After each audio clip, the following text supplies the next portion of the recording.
दोनों सगे भाइयों ने, चलिए कल हमारी बारात जाएगी, क्यों ना आज की रात हम नाच गाने में गुजारें। इन लोगों ने, दोनों भाइयों ने सन 1995 के अंदर दिल्ली के मशहूर जगह जो रेड लाइट एरिया कहलाता है, जहां तवाइफें रहती हैं, गाड़ी बुक करके 8-10 तवाइफों को बुलाया। 8-10 तवाइफें जब इस घर में आती हैं लोनी में, और फिर नाच और गाना चलता है। लड़के के यार दोस्त, लड़कों के यार दोस्त भी आए हुए हैं, और पूरी रात नाच चलता है, पूरी रात गाना चलता है। देखिए तो वो क्या हो गया, ओ भैया चाय वाले, हमें तो लगा आग लग गई भाई। चाय वाला भी कमाने में लगा, जलसा सुन रहे हैं। बताइए सुनेंगे, जो चाय पी रहे होंगे वहां बैठ के सुनेंगे। फिल्म हॉल में तो पेशाब भी रोक के बैठ जाते हैं यहाँ बेचारे। अफसोस होता है अल्लाह, मुझे सिर्फ बिहार बंगाल में कहना पड़ता है, कभी हैदराबाद में हमें कभी किसी को कुछ नहीं कहना पड़ा, महाराष्ट्र में कभी नहीं कहना पड़ा, कश्मीर में कभी नहीं कहना पड़ा, तमिलनाडु में कभी नहीं कहना पड़ा, पंजाब हरियाणा राजस्थान कभी किसी को नहीं कहना पड़ा। ये सब हमें यहाँ कहना पड़ता है, इन 2 में 3 में, बिहार बंगाल झारखंड, इनके अलावा कहीं नहीं किसी को डांटना पड़ता, ना फटकारना पड़ता। बहुत सिस्टम, मौलाना लोगों के लिए भी रास्ता अलग से, पब्लिक एक भी ना सेल्फी ले सकते ना, अलग से ले गए, अलग से लाए, उनका अलग रास्ता, औरतों का रास्ता अलग, मर्दों का अलग, ना औरतें मर्दों में मिल पाएंगी ना मर्द औरतों में मिल पाएंगे। बड़ी अजीब सिस्टम होती है यहाँ तो, पता नहीं क्या सिस्टम है। वो चाय बेच रहा है, वो देखो वो उठ के भाग रहा है, देखिए अब उसको पेशाब लग रहा है। ये सूरत हाल होती है यहाँ पर, क्या किया जाए। सामने से और उठते हैं तो और तकलीफ होती है मुझे यार। एक बार हैदराबाद के अंदर एक आदमी आया, सामने से उठा, मैंने समझा पेशाब करा, सीधे स्टेज पे आया, माइक पकड़ लिया मेरा, हाय हाय, उठा के फेंक दिया पूरा माइक। ऐसा बोलता है, लगा कुर्सियां फेंकी, अंडे चले, टमाटर फूटे, आलू, ये सब। तो उसी वक्त से डर लगने लगा, जो भी उठता मुझे लगता कहीं माइक ना पकड़ ले। भाई जो चीज दिमाग में बैठी है वो इतनी आसानी से नहीं निकल सकती है ना। मैं भी इंसान हूं, तो मत उठा करो, उठना हो तो पीछे बैठा करो। अब ये देखो, ये देखो, हद हो गई है। इन्ना लिल्लाहि व इन्ना इलैहि राजिऊन। फिर मिसाल देना पड़ती है कुत्ते की पूंछ वाली। 100 साल तक रखो सीधा करने के लिए पाइप में, 100 साल के बाद निकालो तो सीधी हो गई होगी, नहीं वो टेढ़ी ही निकलेगी। वही हाल होता है अल्लाह के बंदे। तो वो रात भर नाच चला, सुनो बड़ा जबरदस्त वाकया, रात भर नाच चला, रात भर गाना चला, और इतनी रात चला कि पूरी सुबह सादिक हो गई और मुअज्जिन ने अजान की आवाज दे दी, अल्लाहु अकबर अल्लाहु अकबर। तवाइफों के अंदर इतना एहतराम था कि जैसी अजान की आवाज आने लगती है, मस्जिद के अंदर से तवाइफों ने नाच और गाना छोड़ दिया, वो रुक गई। लेकिन इन दोनों लड़कों ने, जिनके सर पर आज सेहरा बंधेगा, इन दोनों लड़कों ने उन तवाइफों से पूछा, ये पायलों की छनकार क्यों रुक गई है, ये नाच न क्यों बंद हो गया है। उन तवाइफों ने कहा, नौशे मियां अजान हो रही है, हम लोग भी मुसलमान हैं, अगरचे गलते काम करते हैं, लेकिन इतना तो जानती हूं कि अजान का एहतराम होना चाहिए। ये अजान हो रही है, अजान हो जाने दीजिए, उसके बाद हम अपना काम शुरू कर देंगे। इन दोनों लड़कों ने कहा, अजान दिन भर में 5 मरतबा होती है, ये तो होती रहेगी, लेकिन तुम थोड़ी रोज आओगी। चलो तुम अपने गाना गाना और नाचना शुरू करो। चूंकि तवाइफों को पैसा लेना था, एहतराम में रुकना भी उनका बेकार गया, और इन दोनों लड़कों के कहने पर उन्होंने फिर नाचना शुरू कर दिया। सर्दियों के दिन थे, तवाइफों को तो नाचते नाचते पसीना आ गया। सुबह 7 बजे तक ये नाच गाना चला। अब उन तवाइफों को पैसे वैसे दे दिए गए और उनसे कहा गया, चलो उन तवाइफों ने कहा कि हम अकेले नहीं आए थे, अकेले जाएंगे भी नहीं, क्योंकि हम तवाइफों पर कभी भी और कहीं पर भी हमला हो सकता है, हर आदमी हमें बुरी नजर से देखता है। इन दोनों लड़कों ने एक गाड़ी ली और कहा कि तुम्हारी गाड़ी यानी तवाइफों की आगे चलेगी, चलो गाजियाबाद से दिल्ली है ही कितना दूर, तुम्हें छोड़ के आते हैं। आज शाम को 4 बजे हम दोनों की बारात जाएगी, हम वहां से आ जाते हैं तुम्हें छोड़कर। तवाइफों की गाड़ी आगे आगे चल रही थी, इन दोनों भाइयों की गाड़ी पीछे पीछे चल रही थी, इन दोनों भाइयों की गाड़ी पीछे पीछे चल रही थी। कोहरा था, उस दिन मौसम बड़ा ठंडा था। तवाइफों की गाड़ी किसी तरीके से निकली और उसके बाद सामने से एक तेज रफ्तार ट्रक आ गया। कोहरे की वजह से पहचान नहीं हुई और इन दोनों भाइयों की गाड़ी उस ट्रक से टकरा जाती है और ये टक्कर इतनी जोर से होती है कि गाड़ी कई बार जंपिंग खाते हुए खेत के अंदर, खलियान के अंदर जाती है। उन दोनों भाइयों के सर कुचल जाते हैं, सीना बाहर आ जाता है, भेजा निकल जाता है। उन दोनों भाइयों को मैं पहचानना मुश्किल हो गया कि बड़े भाई की शक्ल कौन सी है और छोटे भाई की शक्ल कौन सी है। कपड़े जो पहने थे उन कपड़ों की वजह से अलग अलग किया गया कि ये इसका है, ये इसकी है। मेरे प्यारे साथियों, अल्लाह के जिक्र से एराज का अंजाम आपने देखा है, क्या हुआ है। ये नमाज का वक्त था, इसने नमाज को छोड़कर नाच गानों में मस्त हो गया, फिर उन तवाइफों को छोड़ने वहां गया। अंजाम ये हुआ कि मेरे भाइयों, अभी शाम को 5-6-10 घंटे के बाद इन दोनों के सरों पर सेहरा बंधना था और ससुराल से मिलने वाले कपड़े इनको पहनना थे।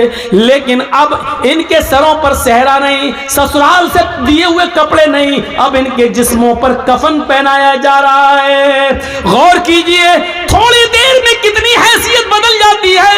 अभी कुछ देर के बाद इनको ससुराल की तरफ से मिलने वाले कपड़े पहनना थे, लेकिन अब इनको सफेद रंग का कफन पहनाया जा रहा है।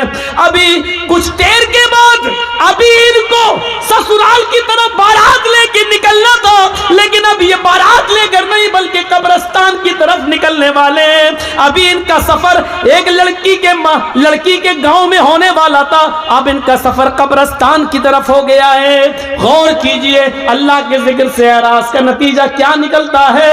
मेरे भाइयों, अभी इनको ससुराल जाना था लेकिन कब्रिस्तान पहुंचाया जा रहा है, कपड़े पहनना थे, कफन पहनाया जा रहा है। जिस मौलवी को अभी इनको ससुराल में बारात की जगह पर बैठकर या अय्युहल्लज़ीना आमनू तक़ुल्लाह हक़्क़ तुक़ातिह कुरान की आयतें पढ़कर इनका निकाह कराना था, आज उस मौलवी को अल्लाहुम्मा इग़फ़िर लिहय्यिना व मय्यतिना व शाहिदिना व गायबिना व सग़ीरिना व कबीरिना पढ़ना पड़ रहा है। अल्लाह के जिक्र से एराज का नतीजा ये निकलता है। मेरे भाइयों, इसी को कुरान कहता है, वमन अअरज़ अन ज़िक्री फ़इन्न लहू मईशतन ज़न्का। अगर तुम अल्लाह के जिक्र से एराज करोगे, मुंह फेरोगे। इन दोनों बच्चों ने नमाज का इनकार नहीं किया था, नहीं नमाज नहीं पढ़ना चाहिए, नहीं, सिर्फ मुंह मोड़ा था। चलो, अरे अजान तो होती रहती है, वो अपना काम कर रहा है, तुम अपना काम करो। इनको अजान के बाद नमाज पढ़ने जाना चाहिए था, नहीं गए। ये तवाइफों का नाच देखते रहे। यही है एराज। जैसे दूध पिलाने वाली माँ अपने दूध पीते बच्चे को छोड़कर टीवी देखने लगे तो कहते ये बच्चे को से मुंह मोड़ रही है, बच्चे से एराज कर रही है। यही है नमाज से एराज करने का नतीजा। मेरे भाइयों, नमाज वो बिल्कुल छोड़ता हो वो मुसलमान ही कहाँ है, लेकिन ये नमाज छोड़ते नहीं थे, पढ़ लेते थे, लेकिन अजान के वक्त नहीं, अव्वल वक्त नहीं, अजान के वक्त किसी और काम में लगे हुए हैं। यानी नमाज से ज्यादा अहमियत किसी और चीज को देना। मेरे भाइयों, ये एराज करना है, ये एराज करना है। आप या बिना मतलब के बैठे हैं, कुछ नहीं है, आप तकरीर सुन रहे हैं, जर्जीस को सुन रहे हैं, आपको ना पेशाब लग रहा है न कोई परेशानी है, लेकिन आपको सिर्फ चाय की लौक लग रही है या बीड़ी की आपको लौक लग रही है, आप उठकर वहां चले गए और बीड़ी पीना चाहते हैं। इसको कहा जाता है तकरीर से एराज, इसको कहा जाता है कुरान और हदीस से एराज। इसको छोड़कर उसको अहमियत दे रहे हैं, इसको कहा जाता है पीठ दिखाना, इसको कहा जाता है मुंह मोड़ना तो यही उन लोगों ने किया था। आप तकरीर सुनने आए हैं, मुंह नहीं मोड़ रहे हैं, लेकिन बीड़ी की लौक लग रही है, पीछे चलेगा, बीड़ी पीने लगे। आप आए तो थे सुनने, लेकिन बीड़ी की लौक ने आपको तकरीर नहीं पीछे ले गया। इसका मतलब यह है कि आपकी नजर में बीड़ी की अहमियत ज्यादा है, कुरान और हदीस की कम है। इसीलिए इसी तरह मेरे भाइयों, अजान हो रही है और आप खेत जोत रहे हैं, अजान हो रही है और आप कपड़ा सिल रहे हैं, अजान हो रही है आप कैरम बोर्ड खेल रहे हैं, अजान हो रही है आप इंडिया पाकिस्तान, इंडिया ऑस्ट्रेलिया का मैच देख रहे हैं, और जमात जा रही है। इसी को कहते हैं नमाज से मुंह मोड़ना, इसी को कहते हैं नमाज से एराज करना। और वमन अअरज़ अन ज़िक्री फ़इन्न लहू मईशतन ज़न्का, अगर तुम हमारे जिक्र से, हमारी नमाज से मुंह मोड़ोगे, एराज करोगे, तो हम तुम्हें तुम्हारी रोजी को तंग कर देंगे। और रोजी के साथ साथ अल्लाह ने जिंदगी को तंग कर दिया। देख लीजिए उन दो नौजवानों का हश्र क्या हुआ। ये किसी के साथ भी हो सकता है, हमारे और आपके साथ भी हो सकता है। मेरे भाइयों, आप कितने भी अच्छे काम कर लें, लेकिन इतना याद रखिएगा, आखिरी वक्त में काम अच्छा होना चाहिए। आखिरी वक्त में काम अच्छा होना चाहिए। क्या आपको मालूम नहीं, बुखारी शरीफ की उस हदीस को देखिए, एक सहाबी ओहद के मैदान में लड़ रहे हैं, सबसे पहले तीर उन्होंने काफिर पे चलाया, सबसे ज्यादा बहादुरी उसी ने दिखाई। लेकिन एक सहाबी ने अल्लाह के नबी से कहा, अल्लाह के रसूल, माशाअल्लाह, देखो कितना अच्छी तरीके से लड़ रहे हैं, सबसे पहले तीर उन्होंने चलवाया, सबसे पहले काफिर पर हमला उसी ने किया, माशाअल्लाह, देखिए कितना खूब लड़ रहे हैं। अल्लाह के नबी ने फरमाया, हाँ लड़ तो रहे हैं, लेकिन है तो वो जहन्नमी। बुखारी शरीफ की हदीस के सफ़े को देखिए, किसके बारे में कह रहे हैं? सहाबी के बारे में। किसके बारे में कह रहे हैं? जो लड़ रहा है उसके बारे में, मैदान जंग में। ये सहाबी कहते हैं, मेरा दिमाग चौंक गया। जो आदमी जिहाद कर रहा हो, जो आदमी तीर चला रहा हो, जो आदमी तलवार चला रहा हो, जो आदमी काफिरों में घुस के लड़ रहा हो, और उसको अल्लाह के नबी कह रहे हैं ये तो है जहन्नमी। वो कहते हैं कि मुझे फिक्र हुई किस तरह चल के देखें कि आदमी कैसे जहन्नमी है। देखें तो वो चुपकी चुपकी उसको देखने लगे। वो आदमी लड़ते लड़ते कई लोगों को मारता है, लेकिन इसके भी जख्म हो जाते हैं। तीर इसको भी लगा, तलवार इसको भी लगी, ये भी जख्मों से चूर होकर गिर पड़ा एक जगह, और इतने जख्म हो गए, इतनी जगह इस पर तलवारें मारी गई कि ये तड़पने लगे सहाबी। जब उन्होंने देखा कि तड़प बर्दाश्त से बाहर है, तकलीफ बर्दाश्त नहीं कर सके, दूसरा सहाबी देख रहा है कि देखें क्या होता है। ये जमीन पर पड़े हैं, जख्मों की तकलीफ बर्दाश्त नहीं कर पा रहे हैं। ये उठते हैं और तलवार लेकर जमीन पर गाड़ते हैं, तलवार लेकर जमीन पर गाड़ते हैं, और अपना ये सीने का ये बीच वाला हिस्सा जो होता है, ये पिछली, दोनों पिछलियों के दरमियान, इस पर तलवार की नोक को इस पर रखते हैं, और पूरा वजन उसके ऊपर डालकर उसके ऊपर चढ़ जाते हैं, और तलवार यहाँ से घुसती और यहाँ से निकलती है, और ये इंतकाल, मर गए। शहीद तो नहीं कहेंगे, क्योंकि इनका जो इंतकाल हुआ, ये तलवार जो घोंपी उधर चली गई, तो ये सहाबी दौड़, वो मर गए। अल्लाह के नबी के पास जो देख रहा था सहाबी, वो आए और आकर कहा, अशहदु अन्नका, अशहदु अन्न मुहम्मद, अशहदु अल्ला इलाहा इल्लल्लाह व अशहदु अन्न मुहम्मदन अब्दुहु व रसूलुहु। आपने कहा तुम तो पहले ही से मुसलमान हो, आज ये कलमा पढ़ने की क्या जरूरत? कहा अल्लाह के रसूल, अभी कुछ देर पहले मैंने आपसे कहा था एक सहाबी लड़ रहे हैं,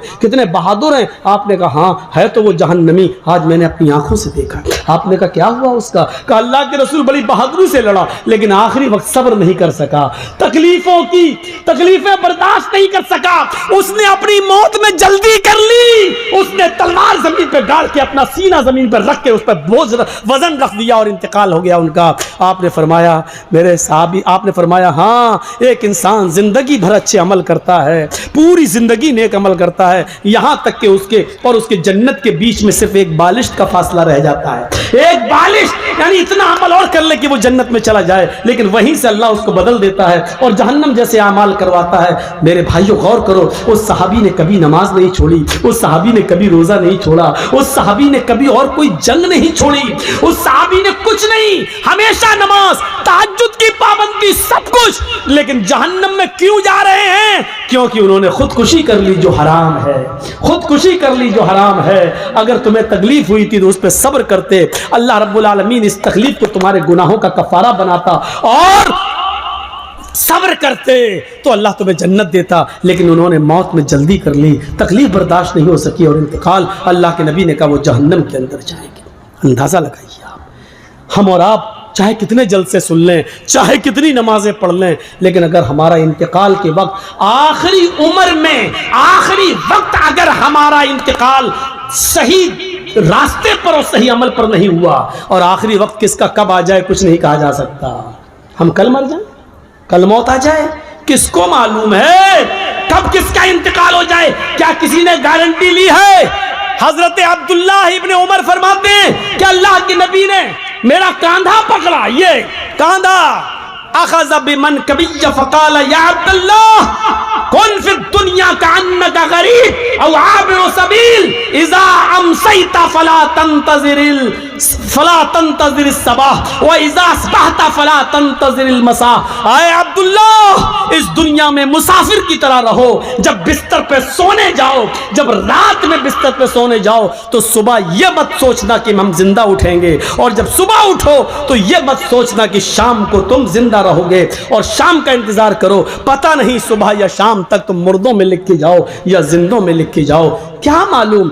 जब शाम हो जाए तो सुबह का इंतजार मत करना, पता नहीं सुबह तुम मुर्दों में लिखे जाओ या जिंदों में। जब सुबह हो जाए तो शाम का इंतजार मत करना, पता नहीं शाम तक तुम मुर्दों में लिखे जाओ या जिंदों में लिखे जाओ। कभी ऐसा मत करना, बस नेक अमल में आगे बढ़ो। इसीलिए दुआ की जाती है कि अल्लाह जब तक तू हमें जिंदा रख, इस्लाम पे रखना। नहीं, इसके बाद भी कही जाती है क्या, अय अल्लाह जब तक तू हमें जिंदा रख, इस्लाम पे रखना, और जब हमारा खात्मा हो तो ईमान पर हमारा खात्मा फरमाना। सिर्फ ये दुआ मत करना अल्लाह जब तक मैं जिंदा रहूं इस्लाम पे रखना, नहीं, ये दुआ भी शामिल करना कि अय अल्लाह जब मेरा इंतकाल हो, मेरा खात्मा हो, तो उस वक्त भी हम मोमिन रहें। क्योंकि देखिए सहाबी का खात्मा ईमान पर नहीं हो पाया, जिंदगी भर इस्लाम पे तो रहे, लेकिन आखिरी वक्त में मेरे भाइयों देख लीजिए कि उन्होंने खुदकुशी कर ली।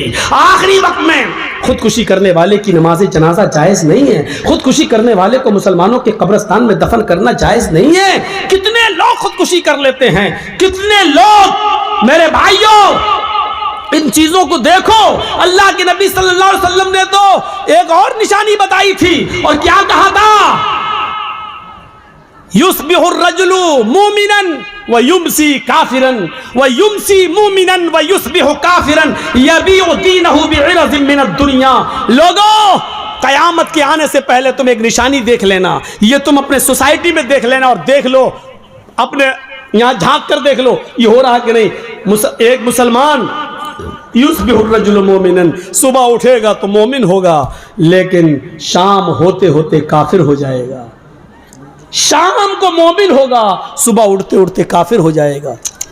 ये कौन होगा? युस्बिहुर रजुलु मुमिनन, एक मुसलमान सुबह उठेगा तो मोमिन होगा। उसने फजर की नमाज जमात के साथ पढ़ी होगी, फजर के बाद कुरान की तिलावत की होगी, सुबह सूरज निकलने के बाद सदका और खैरात किया होगा, गरीबों की मदद की होगी, लेकिन शाम होने से पहले पहले वो काफिर हो जाएगा। इशारा क्या है? ये सब कुछ करने के बावजूद इलेक्शन में खड़ा है, नेता है, मुसलमान है, लेकिन जिस बस्ती से लड़ रहा है वहां हिंदू भाइयों की तादाद ज्यादा है। उनको खुश करने के लिए और उनका वोट लेने के लिए वो उनके मंदिर में भी जाएगा, टीका भी लगा लेगा और मूर्ति के ऊपर हार भी चढ़ा देगा। मेरे भाइयों, ऐसे लोगों के बारे में फरमाया युस्बिहुर रजुलु मुमिनन, सुबह देखोगे कि वो हालत ईमान में उठेगा, लेकिन शाम होने से पहले पहले वो काफिर हो जाएगा।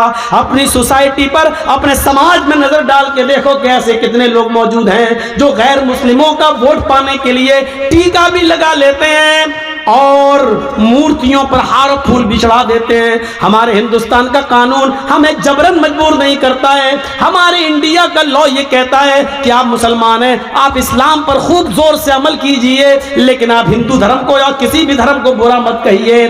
जो आदमी हिंदू है वो अपने धर्म पर खूब कायम रहे, मजबूत रहे, लेकिन वो इस्लाम को बुरा न कहे। ये हमारे भारत का संविधान है, कानून है। किसी हिंदू को जबरदस्ती मस्जिद में लाने को गवारा नहीं करता है, तो किसी मुसलमान को भी जबरदस्ती मंदिर में जाना गवारा नहीं करता है। मुसलमान अपने मजहब पर अमल करें, हिंदू अपने धर्म पर अमल करें। मेरे भाइयों, जब एक बाग के अंदर आम और सेब एक जगह हो सकते हैं, तो क्या एक मुल्क के अंदर हिंदू और मुसलमान एक जगह नहीं हो सकते हैं? जब आम और सेब को किसी से दुश्मनी नहीं हो सकती है, तो हिंदू को मुसलमान से और मुसलमान को एक हिंदू से क्या दुश्मनी होनी चाहिए? अब आप सोचिए और समझिए कि आज हमारे समाज में क्या हो रहा है, हम किस तरफ जा रहे हैं। हमारा इस्लाम के साथ उठना बैठना कैसे होना चाहिए? मैंने आज अमला अबारी के प्रोग्राम में मैंने मिसाल दी थी।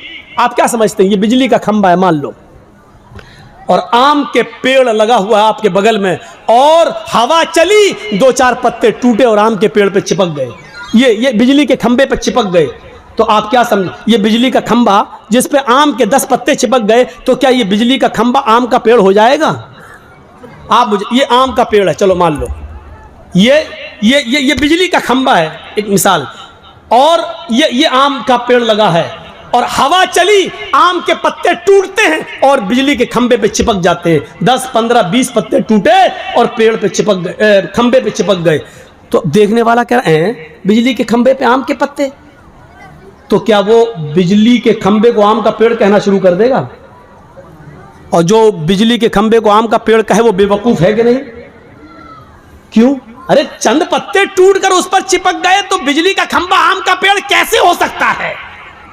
तो यही तो मैं आपसे पूछ रहा हूं, चंद नमाजें पढ़ ली, चंद रोजे रख लिए, तो आप पक्के मुसलमान कैसे हो सकते हैं? जब आम के चंद पत्ते बिजली के खंभे को आम का पेड़ नहीं बना सकते, तो आपकी 2-4 नमाजें और 2-4 अच्छे काम और 2-4 रोजे आपको मुसलमान बना देंगे? वाह साहब, कितना आसान है।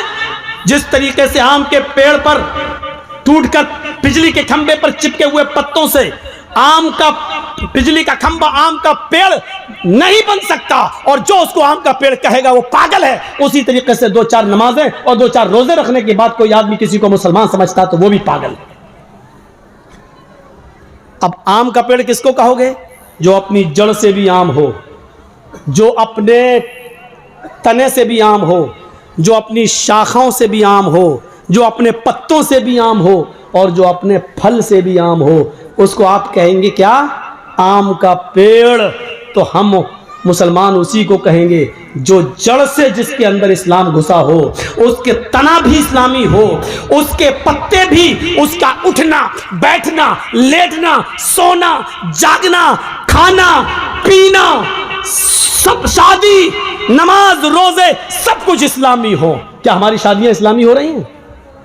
शादी करके देखिए, जिस बस में लड़के बैठे हैं बारात में जाने के लिए, उसी बस में लड़कियां भी बैठी हैं और ही हा हा हो रही है, लिपस्टिक लगा के घुसी जा रही हैं, लग रहा है जैसे अपने आदमी का खून पी के आई हो। देख लीजिए आप, नंगा नाच बारात में नाचा जाता है, और उसी बारात के अंदर लड़के और लड़की की दूल्हा और दुल्हन की पूरी वीडियो बनाई जाती है। वीडियो मेरे भाइयों, हम अपने मुआशरे पर जरा गौर करके देखें कौन सी चीज इस्लामी है। जब हमारी ये चीज इस्लामी नहीं है तो हम मुसलमान कैसे बिजली के खंबे को आम के चंद पत्ते आम का पेड़ नहीं बना सकते? हमारी 2-4 वक्त की नमाजें हमें मुसलमान नहीं बना सकती हैं। आम का पेड़ तभी होगा जब वो अपनी जड़ में आम हो, अपने पत्तों में आम हो, अपने फल में आम हो। आप अपने जड़ से मुसलमान हो, आपका उठना बैठना सोना जागना खाना पीना शादी ब्याह सब इस्लामी हो, तब आप मुसलमान कहलाए जाएंगे। इस्लाम के साथ हमारा मामला कैसा होना चाहिए? ये पानी का एक गिलास है हमारे हाथ में, इसमें पत्थर डाल दो। पानी का गिलास भरा है, एक पत्थर डाल दिया, 2 दिन के बाद आप देखेंगे पत्थर भी दिख रहा और पानी भी दिख रहा है। इसका मतलब क्या है? पानी ने पत्थर को कबूल नहीं किया और पत्थर ने पानी को कबूल नहीं किया। 2 दिन के बाद जर्जीस ने पत्थर निकाला और बाहर फेंक दिया, यानी पानी में 2 दिन पत्थर पड़ा रहा, लेकिन जब चाहा तब हमने पत्थर को निकाल के बाहर फेंक दिया। इसका मतलब क्या है कि पानी पत्थर को कबूल नहीं कर रहा है और पत्थर पानी को कबूल नहीं कर रहा है। हमारा और आपका मामला इस्लाम के साथ ऐसा नहीं होना चाहिए कि जब चाहो इस्लाम हमारे अंदर से निकाल दो और जब चाहो इस्लाम से हमें निकाल दो, ऐसा नहीं होना चाहिए। जर्जीस साहब के हाथ में पानी का गिलास है, जलेबी बनती है ना, जलेबी, उसमें रंग डलता है ना, कलर। जर्जी साहब ने रेड कलर, खाने वाला लाल कलर पानी में डाल दिया। अब आप देख लीजिए, पानी थोड़ी देर में 1 मिनट के अंदर लाल रंग का हो गया। पीला रंग डाल दिया, पीला रंग का हो गया। अब आप पानी से रंग को अलग करिए, नहीं होगा। हो जाएगा? पानी में रंग घुल गया, अब आप रंग को पानी से अलग कर देंगे? नहीं कर पाएंगे। और पानी से रंग को अलग कर देंगे? नहीं कर पाएंगे। यानी पानी ने रंग को एक्सेप्ट कर लिया और रंग ने पानी को अपने रंग में रंग लिया। अब कितनी भी कोशिश करो, ना पानी रंग को छोड़ेगा, ना रंग पानी से अलग होगा, क्योंकि दोनों ने एक दूसरे को पक्के तरीके से चिपका लिया है। अब पानी रंग से दूर नहीं और रंग पानी से दूर नहीं। हमारा इस्लाम के साथ यह व्यवहार होना चाहिए। इस्लाम हमारी जिंदगी में ऐसे घुल जाए कि हमें इस्लाम से दूर किया जाए तो ना हो सके, और इस्लाम को हमसे दूर किया जाए तो इस्लाम हमसे दूर ना हो। ऐसे बहरूपियों की तरह नहीं जो किसी मंदिर में जाकर धर्म चेंज कर लें। ये पानी और पत्थर के थे, जब चाहत निकाल के फेंक दिया। हम आपसे गुजारिश करते हैं कि आप इस्लाम को रंग की तरह अपनी जिंदगी में घोलिए। जब ये इस्लाम रंग की तरह आपकी जिंदगी में घुलेगा तो ना इस्लाम आपसे अलग होगा, ना आप इस्लाम से अलग होंगे। और देख लो, हजरत बिलाल को जब चारों तरफ से घेर लिया, गरम रेत पे लिटा दिया, भारी पत्थर उनके सीने पे रख दिया और कहा इस्लाम छोड़ो, तो उन्होंने क्या कहा? अल्लाहु अहद अहद अहद, अल्लाह एक है, एक है, एक है। मैं कैसे छोड़ दूं? वो इस्लाम मेरी सांसों में घुल गया है। जैसे पानी से रंग अलग नहीं हो सकता, पानी को फेंका जा सकता है, पानी को बिटाया जा सकता है, लेकिन रंग को अलग नहीं किया जा सकता। ऐसी बिलाल से रूह निकाली जा सकती है, लेकिन इस्लाम को नहीं निकाला जा सकता। मेरे भाइयों, ये मिसाल पेश की। सुमैया को उनकी शर्मगाह में नेजा दाखिल कर दिया गया। शर्मगाह में नेजा, कह रही है सब्बित कदमी अला दीनिक, मेरे दीन को बचा लेना अल्लाह। ये नहीं कह रही मेरी जान बचा लेना अल्लाह, ये मुझे बहुत सता रहा है, बड़ी तकलीफ दे रहा है, इसकी दी हुई तकलीफ से कहीं मैं इस्लाम दीन न छोड़ बैठूं। अय अल्लाह, मेरे दीन की हिफाजत करना।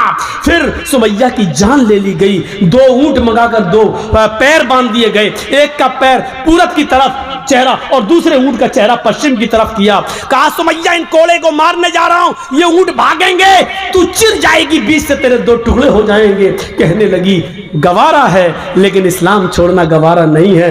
फिर चीर दी गई और ऊंट भगा दिए गए। सुमैया के जिस्म के 2 टुकड़े हो गए। यानी सुमैया की रूह जरूर निकल गई, लेकिन सुमैया के दिल से इस्लाम नहीं निकला। हमारा और आपका ताल्लुक इस्लाम के साथ इसी तरीके से होना चाहिए।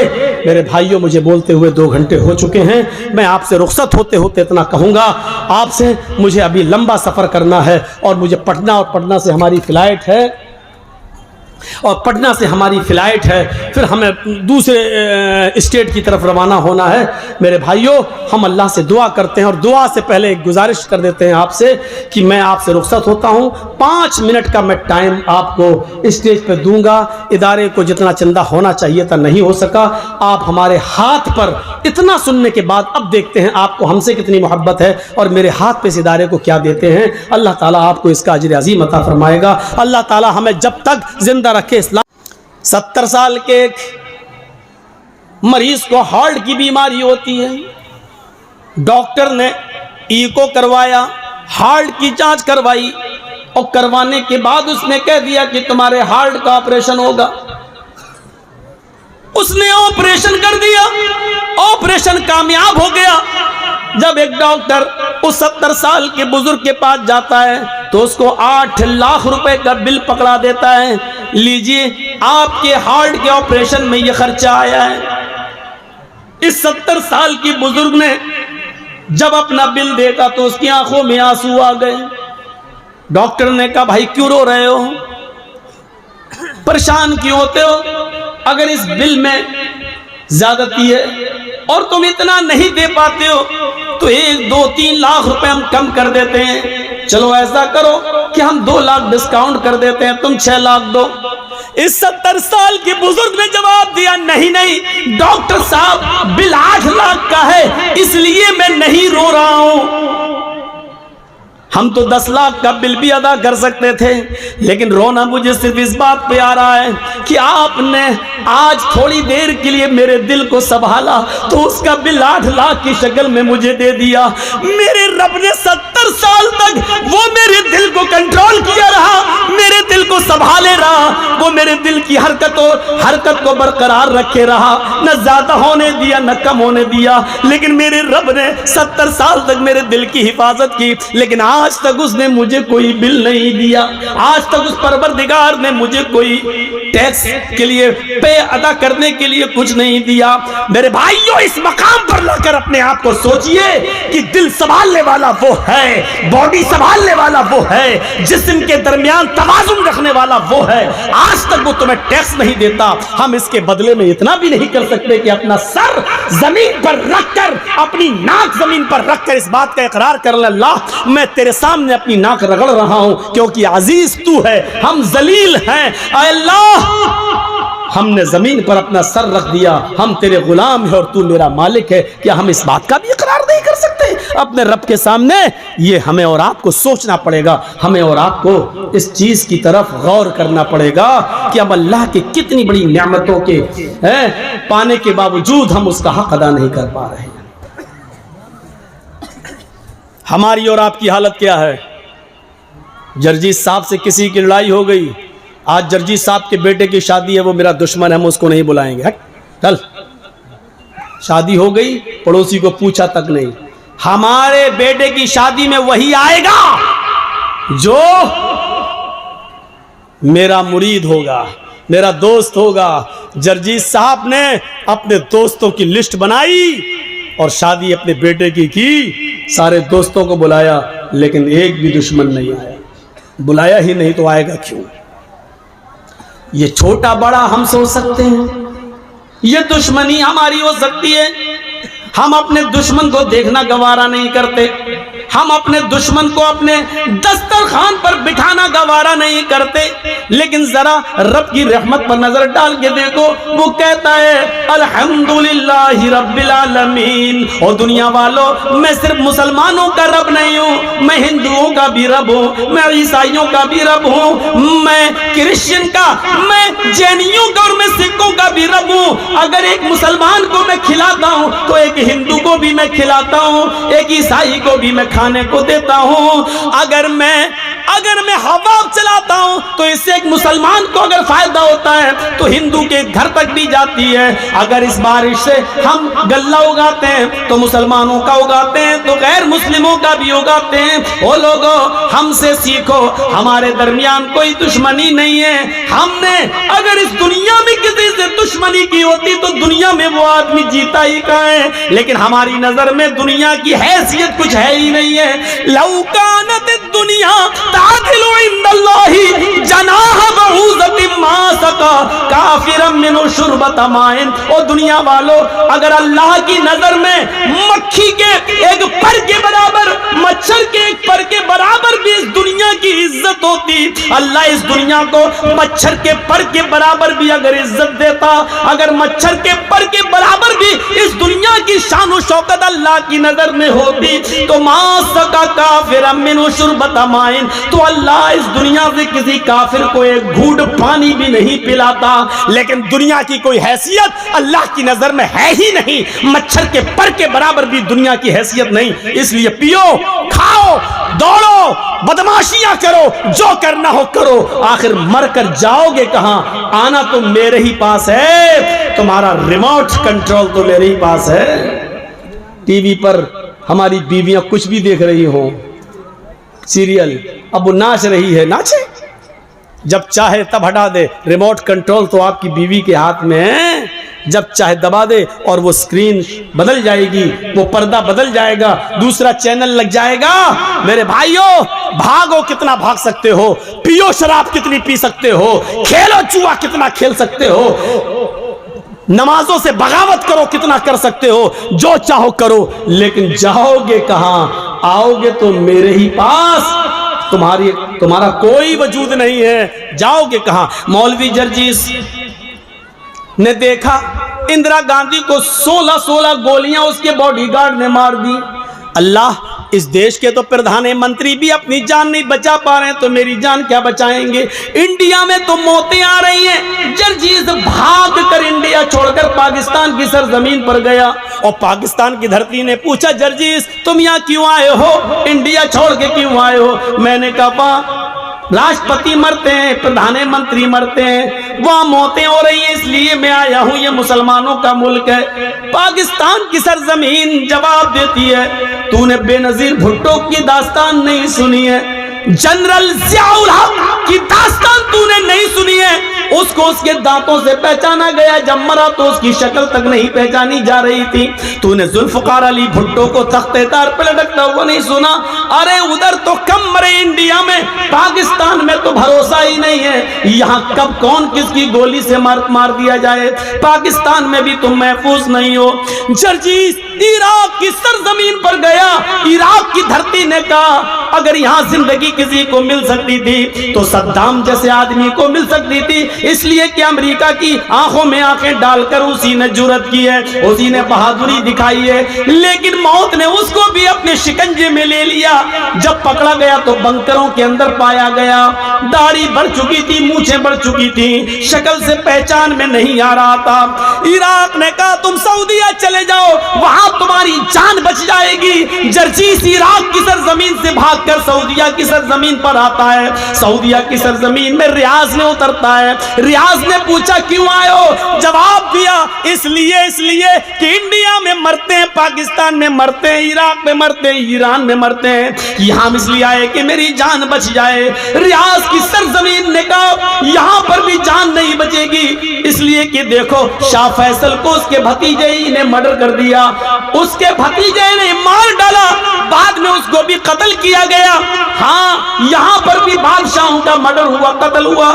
अगर तुम्हें अपनी जान बचाना है तो मक्के में चले जाओ, वहां जनाब मोहम्मद रसूलुल्लाह पैदा हुए थे, शायद वहां जान बच जाए। जर्जीस मक्के में जाता है, मक्के का नजारा देखकर खुश हो जाता है। जैसे अंदर घुसता है उसको तवाफ करने का मौका मिलता है। अभी उसने खाने काबा के साथ चक्कर लगाए थे, अभी मकाम इब्राहिम पर 2 रकात नफिल नमाज पढ़ी थी, अभी दुआ मांगी रहा था, अभी सफा और मरवा के चक्कर लगा ही रहा था।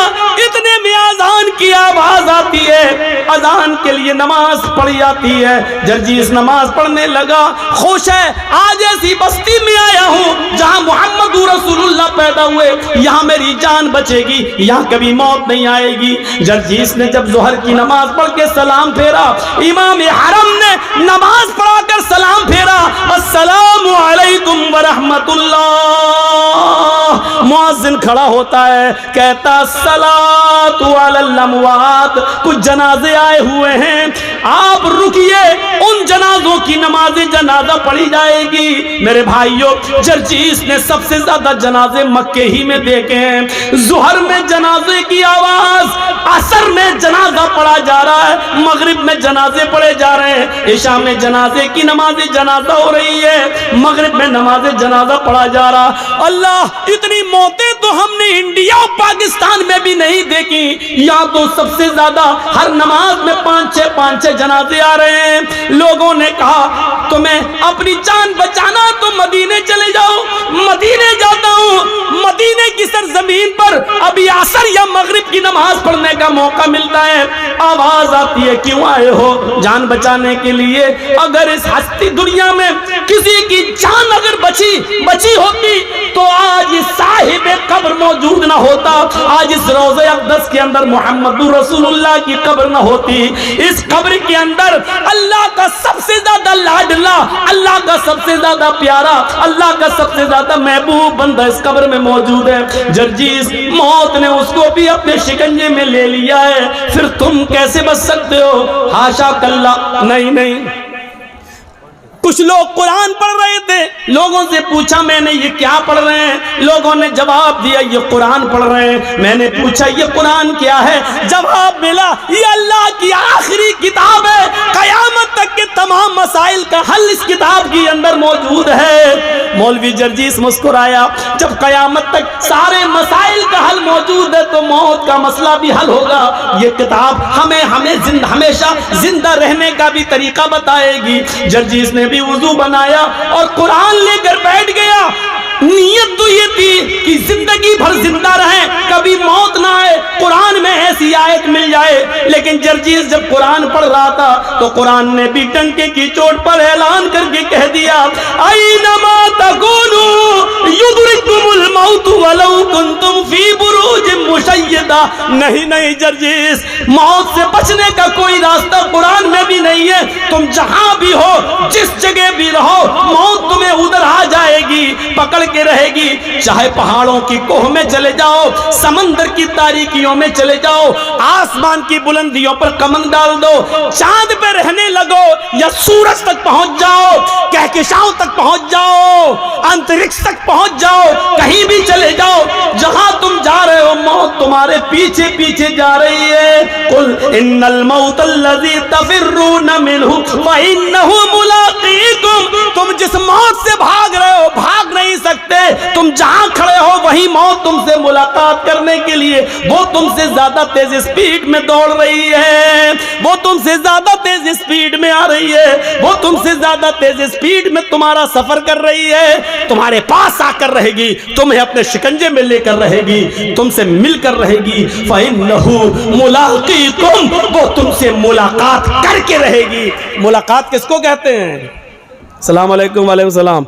आपने हमसे हाथ मिलाया, हमने आपसे हाथ मिलाया, आपने हमको देखा, हमने आपको देखा, ये है मुलाकात। आपने मेरी आंखों में आंखें डाली, हमने आपकी आंखों में आंखें डाली, ये है मुलाकात। फ़इन्नहु मुलाक़ीकुम, मौत तुमसे मुलाकात करेगी। इसका तर्जुमा मैं यूं भी कर सकता हूं कि मौत तुम्हारी आंखों में आंखें डाल कर रहेगी, यानी मौत तुम्हें अपनी नजरों से तुम्हारी आंखों में आंखें डालेगी और तुम्हारी रूह उस वक्त निकलेगी। वअंतुम हीनइज़िन तंज़ुरून, अपनी आंखों से देखोगे रूह निकालने वाले फरिश्ते को। जब रूह निकाल रहा होगा वो निकाल के ले जा रहा होगा। मेरे भाइयों, जब तुम्हारी रूह निकलेगी, हमारी रूह निकलेगी, वअंतुम हीनइज़िन तंज़ुरून, उस वक्त मरने वाला अपनी आंखों से देख रहा होगा। बड़ा अजीब मसला होता है जब रूह निकलती है। रूह सबसे पहले पैरों के तलवे से निकलती है नीचे। आप किसी मरने वाले के करीब बैठिए और देखिए, सबसे पहले उसका पैर काम करना बंद करता है। रूह यहाँ से खींचता है मलकुल मौत, यहाँ से खींचकर टखने तक आती है, फिर यहाँ से खींचता है तो पिंडली तक आती है। वस्साक़ बिस्साक़, पिंडलियों से पिंडलियां टकरा जाती हैं और नीचे का धड़ काम करना बंद कर देता है। फिर ये रूह खींचता है तो घुटने तक आ जाती है, घुटने के नीचे का हिस्सा बेकार हो जाता है। फिर रूह खींचता है तो रान तक आ जाती है, रान से नीचे का हिस्सा बेजान हो जाता है। फिर रूह खींचता है तो सीने तक आ जाती है और सीने से नीचे का हिस्सा बेकार हो जाता है। फिर रूह हलक तक आ जाती है, हलक तक आ जाती है और हलक से नीचे का हिस्सा बेकार हो जाता है। और फिर हलक के पास आकर जब रूह को खींचता है, रूह निकालता है, तो ये रूह आंख, नाक और कान, इन तीनों रास्ते से बाहर निकलती है। और जब नाक और कान के रास्ते से निकलते हुए आंखों तक पहुंचती है तो आंखें फट जाती हैं। और आप देखिएगा, मरने वाला जब मर रहा होगा तो उसकी आंखें खुली रह जाती हैं। क्यों? कुरान कहता है इसलिए खुली रह जाती हैं कि वह अंतुम हीनइज़िन तंज़ुरून, उस वक्त वो रूह निकालने वाले मलकुल मौत को अपनी आंखों से देख रहा होता है। और ये देख रहा होता है कि मेरी रूह को लेने वाले रहमत के फरिश्ते आसमान से आए हैं या अज़ाब के फरिश्ते आसमान से आए हैं, मेरी रूह को जन्नत के फरिश्ते ले रहे हैं या मलकुल मौत के हाथों से मेरी रूह को जहन्नम के फरिश्ते ले रहे हैं। वो इसी दुनिया में देख लेता है कि मेरी रूह को लेने के लिए जहन्नम के फरिश्ते आए हैं, जन्नत के फरिश्ते। बहुत आसान है। हम लोगों में से कितनों के माँ बाप इस दुनिया में नहीं होंगे, कितनों की माँ इस दुनिया में नहीं होगी, कितने के माँ बाप इस दुनिया में नहीं होंगे। जरा सोचिए, वो इस दौर से गुजर चुके हैं, अब वो दौर हमारा भी आने वाला है, आपका आने वाला है, हमें भी उस दौर से गुजरना है। हमने इस मौत के बाद के लिए क्या तैयारी कर रखी है? हमें इस चीज का एहसास अपने अंदर पैदा करना है। बहुत खुश और मगन हो चुके हम लोग, बहुत। ये जो आवाजें आ रही हैं, चाहे औरतों के पंडाल से आ रही हो, चाहे बाजार से आ रही हो, यहां जलसा हो रहा है, कुरान पढ़ा जा रहा है, हदीस पढ़ी जा रही है, ये याद रखिएगा, ये आवाजें आपकी हवा में नहीं घूम रही हैं। आपने सुबह से लेकर शाम तक, अभी जब सोने जाएं बिस्तर पर, तो सोचिएगा कितनी गालियां दी हैं और कितना आपकी जबान से सुभान अल्लाह और अल्हम्दुलिल्लाह निकला है, उसका हिसाब लीजिएगा। आप अभी तक अपनी पूरी जिंदगी का नहीं ले पाएंगे, लेकिन आज का हिसाब लीजिएगा। आज सुबह से शाम तक कितनी गालियां दी हैं, कितनों को धोखा दिया है, कितनों को नाजायज सताया है, कितनों पर जुल्म किया है और कितनों के साथ अच्छा सलूक किया है। आपने जो कुछ भी किया है वो इस हवा में घूम नहीं रहा है, बल्कि उसको फरिश्ते रिकॉर्ड किए हुए हैं। अच्छा क्या तो दाएं हाथ के फरिश्तों ने रिकॉर्ड कर रखा है, बुरा आपकी जबान से निकला तो उसको बाएं हाथ के फरिश्तों ने रिकॉर्ड कर लिया है। वो इस हवा में है नहीं। ये मत सोचिएगा कि उस हवा में घुल गया और मिल गया और चला गया, नहीं, वो रिकॉर्ड है, वो रिकॉर्ड है। और कयामत के दिन अल्लाह उस रिकॉर्ड को हमारे सामने पेश कर देगा। फमन यअमल मिस्काल ज़र्रतिन खैरन यरा वमन यअमल मिस्काल ज़र्रतिन शर्रन यरा। जर्रा बराबर नेकी की होगी तो उसको भी तुम अपने नामे आमाल में देख लोगे, जर्रा बराबर बुराई की होगी तो उसको भी तुम अपने नामे आमाल में देख लोगे। इस चीज का एहसास हमारे और आपके अंदर आना चाहिए। जहन्नम का सबसे हल्का अजाब उस आदमी को दिया जाएगा जिसके पैरों के तलवे के नीचे आग की 2 चिंगारियां होंगी। इन्ना अहवना अहलिन नारी अज़ाबन यौमल क़ियामती लरजुलुन युज़अु फी अख़मसी क़दमैहि जमरतान। नोट करिए, इन्ना अहवना अहलिन नार, सबसे हल्का अजाब उस आदमी को होगा, यानी दुनिया में जिसने सबसे कम गुनाह किए होंगे, और उसको जहन्नम में सबसे हल्का अजाब दिया जाएगा। भैया स्टेज पर चलना बंद कर दीजिए आप लोग, ये हिल रहा है, मुझे लग रहा है कि गिर जाएगा। बंद करिए आप और उसूल बदलिए। जिसको चाहे स्टेज पे बिठा दिया, पैंट शर्ट आई टाई और खैनी वाले सब स्टेज पे बैठे हुए हैं, बन गए सब मोदी के बाप, स्टेज पे बैठ गए, बहुत इज्जत हो गई। और यहां बैठ के धम धम धम धम धम धम और कर रहे हैं।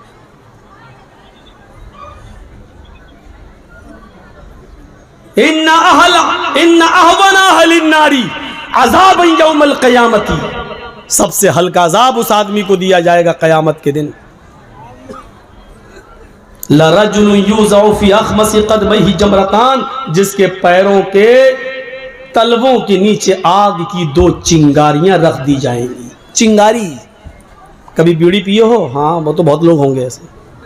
मौलाना साहब किसी को खड़ा करके पूछो, कहेगा हाँ हाँ हाँ मौलाना साहब गलती हो गई, आइंदा नहीं पिएंगे, लेकिन अभी तो कहेगा हाँ पीते। चिंगारी देखी आपने? एक आध चिंगारी उठती है। अंगारे की बात नहीं कर रहा हूं मैं, अंगारा तो इतना बड़ा होता है, कोयला आपने जलाया वो अंगारा है, वो तो बहुत बड़ा हो गया। आग की 2 चिंगारी 2 पैरों के नीचे, इन तलवों के नीचे रख दी जाएगी। ये कौन आदमी होगा मालूम है?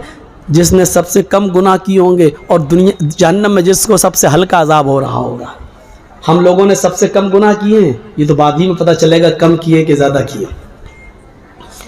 2 चिंगारियां रखी जाएंगी और इन दोनों चिंगारियों का हाल क्या होगा?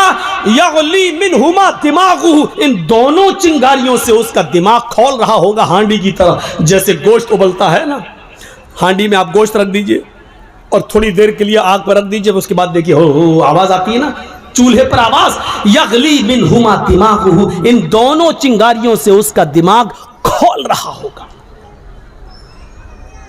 यारा अन्नहु अशद्दु अज़ाबन, वो समझ रहा होगा पूरी जहन्नम में सबसे ज्यादा सख्त अजाब मुझी को दिया जा रहा है। 2 चिंगारियों की वजह से वो क्या समझेगा कि मुझे सबसे ज्यादा सख्त अजाब दिया जा रहा, हालांकि उसको सबसे हल्का अजाब हो रहा होगा, लेकिन वो ये समझेगा कि पूरी जहन्नम में सबसे ज्यादा सख्त अजाब मुझे दिया जा रहा है, सबसे ज्यादा सख्त अजाब। ये तो सबसे हल्का अजाब हो गया।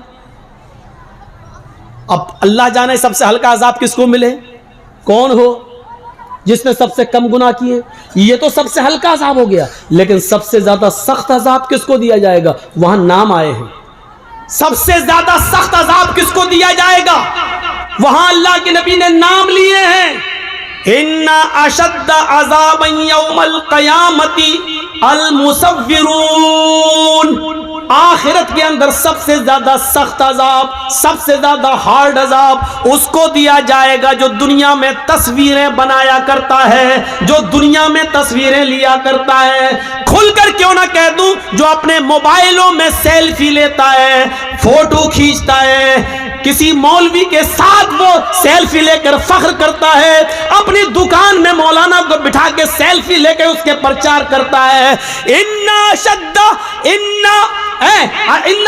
अज़ाबन यौमल क़यामती, इन्ना अशद्द अन्नास, सख्त अज़ाब लोगों में सबसे ज्यादा कयामत के दिन उसको दिया जाएगा अल मुसव्विरून, जो दुनिया में तस्वीरें बनाया करते हैं, जो दुनिया में तस्वीरें लेते हैं।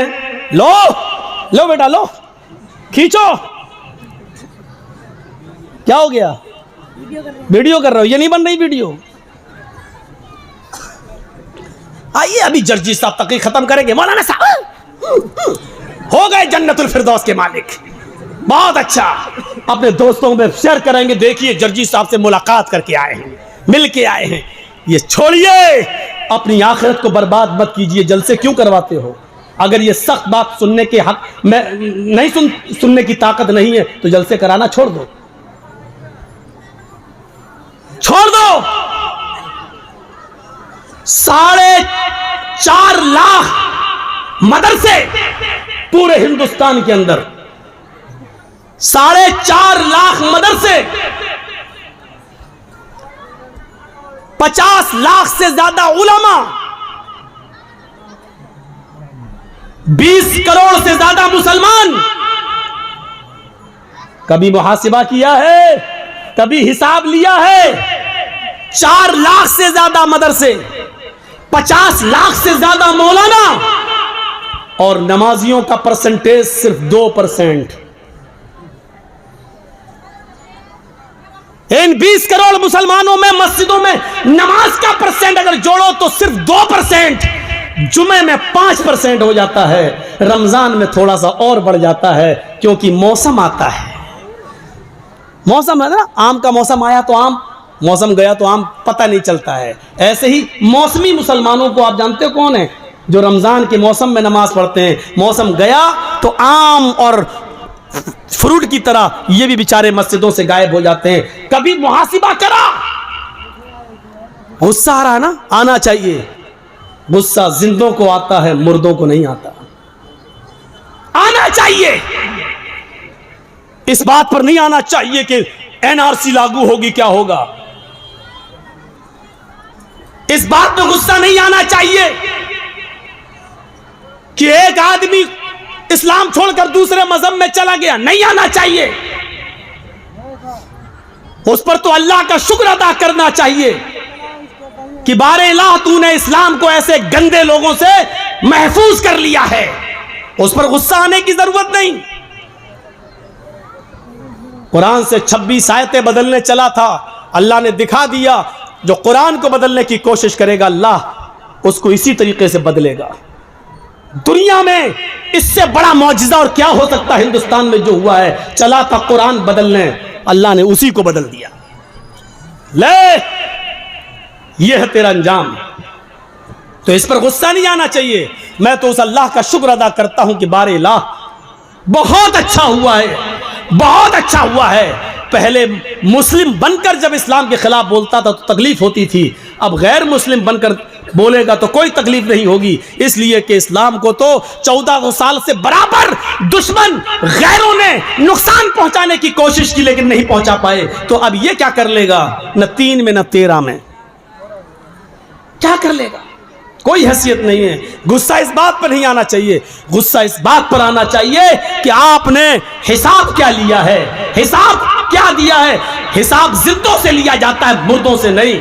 आप मदरसे का कमेटी है, हिसाब लीजिए। हम जो चंदा देते हैं बताइए कहां खर्च करते हो, कहां लगाते हो, बच्चों पर कितना खर्च होता है, ये हिसाब लेने की जिम्मेदारी आप देते हैं तो आप लीजिए इसका हिसाब। मदरसे वालों को हिसाब देने में शिकायत नहीं होनी चाहिए। तुम कौन होते हो हिसाब लेने वाले? हजरत उमर फारूक जब अमीरुल मोमिनीन बनाए गए और मिंबर पे खड़े होकर खुतबा देने लगे, जैसे उन्होंने अल्हम्दुलिल्लाह कहा, एक नौजवान मजमे में खड़ा हो गया, कहने लगा उमर खुतबा नहीं देने दूंगा। कहा क्यों? पहले ये बताओ, आज नया कुर्ता पहनकर आए हो, ये नई कमीज पहन के आए हो, ये नई कमीज तुम्हें कहां से मिली है? तुम्हारी तनख्वाह तो बैतुल माल से इतनी नहीं है कि उसमें तुम नया कपड़ा सिला सको। आज ये नई चादर तुम्हारे जिस्म पर मैं देख रहा हूं, ये कुर्ता, ये कमीज तुम्हारे पास कहां से आया? हजरत उमर जवाब देते हैं कि इसका जवाब मैं नहीं दूंगा, मेरा बेटा देगा। हाय मेरे बेटे उठो और जवाब दो कि ये नई कमीज, नया कुर्ता कहां से आया? बेटा उठता है और जवाब देता है, हाय लोगों सुनो, बैतुल माल में बहुत सी चादरें आई हुई थी और उन चादरों में सबको मुसलमानों में बंटना था। तो वो चादरें जब बटी तो सबको एक एक चादर मिली, मेरे बाप को भी उसमें एक चादर मिली, सबको एक एक चादर दी गई, मेरे बाप को भी एक चादर मिली। उसी चादर की इन्होंने कमीज बना ली। हजरत उमर ने कहा नौजवान क्या अब मैं खुतबा दे सकता हूं? तुमने मेरी सफाई मेरे बेटे की तरफ से सुन ली, अब जवाब दे, अब मैं खुतबा शुरू करूं? कहा नहीं। कहा क्यों? कहा अब तो मैं और उलझ गया हूं। कहा एक एक चादर सबको मिली, मुझे भी तो मिली थी। मैं दर्जी के पास गया, उस एक चादर में मेरी कमीज नहीं बनी। तुम तो हमसे डबल हो, तुम तो मोटे ताजे हो, तंदुरुस्त हो, हट्टे खट्टे हो। हम तो 5 फीट के हैं, तुम 6 फीट से भी ऊंचे हो, फिर तुम्हारी कमीज कैसे बन गई? हजरत उमर ने कहा बेटे इसका भी जवाब दो। हजरत उमर का बेटा कहता है लोगों और आए हिसाब लेने वाले तू भी सुन, मेरे बाप को एक चादर मिली थी, मुझे भी तो एक चादर मिली थी, सबको एक एक चादर दी गई, उसमें मेरा भी हक था, मुझे भी एक चादर दी गई। मैंने अपने बाप की कमीज में कई जोड़ लगे हुए देखे, पैबंद लगे हुए देखे, तो मुझे अपने बाप की कमीज पर बड़ा अफसोस होता था कि मेरे बाप के पास कोई कपड़ा नहीं है। तो मेरे बाप ने, मैंने अपने बाप को अपनी भी चादर दे दी, अपनी चादर और मेरी चादर दोनों चादरें मिलाकर मेरे बाप ने कमीज बना ली। हजरत उमर ने कहा नौजवान अब क्या कहते हो, अब मैं खुतबा दूं? वो नौजवान बैठ गया, अमीरुल मोमिनीन अब आप खुतबा दीजिए। अल्लाह की कसम मुझे फख्र है कि मेरा अमीर ऐसा है कि जिसने अमानत में खयानत नहीं की है, जिसने एक पैसे की भी अमानत में खयानत नहीं की है, कपड़े के एक तार की भी अमानत में खयानत नहीं की है। अब आप खुतबा दीजिए। मैंने ये सबके सामने इसलिए पूछा ताकि आपकी सफाई सबके सामने आ जाए। मेरे भाइयों सबके सामने उस आदमी ने पूछा, हिसाब लिया और उमर फारूक ने सबके सामने हिसाब दिया। हिसाब जिंदों से लिया जाता है, मुर्दों से नहीं। मुर्दे तो मर गए, वो अपने कर्म जो किया है उसके हक वो भुगते। अच्छा किया तो अच्छा, बुरा किया तो बुरा, लेकिन जिंदों से हिसाब लिया जाता है। आप जिंदा कौम हैं, मुहासिबा करिए। मुहासिबा 20 करोड़ मैंने कम बताए, इस भारत में मुसलमान है 30 करोड़ से ज्यादा, मदरसे हैं 4 लाख से ज्यादा, उलमा है 50 लाख से ज्यादा, लेकिन इतने मदरसे होने के बाद, इतने आलिम होने के बाद, इतने मुसलमान होने के बाद मस्जिदों में इन मुसलमानों की नमाज पढ़ने का परसेंट है सिर्फ 2%। मेरे भाइयों ये 98% मुसलमान क्या कर रहा है, ये 98% मुसलमान क्या कर रहा है? कभी आपने मुहासिबा किया? कभी आप जो समाज और सोसाइटी के अंदर पंचायतें बिठा लेते हो, जो जुल्म करते हो, भरे मजमे में कहता हूं अगर मेरी बात गलत हो तो बताओ, आज ऐसा होता है कि नहीं होता है कि एक लड़की बाकायदा पंचायत में कहती है कि इस लड़के के साथ मैं 1 साल से रह रही हूं, 2 साल से मेरा इसके साथ ताल्लुक है, अब ये शादी नहीं कर रहा है मेरे साथ, लिहाजा शादी करवाइए। और वो लड़का शादी से जब मना करता है तो पंचायत पंच लोग बैठकर फैसला करते हैं कि तुम रहते थे कि हाँ ये भी राजी थी, मैं भी, मैंने ऐसा ऐसा किया, तो क्या हुआ?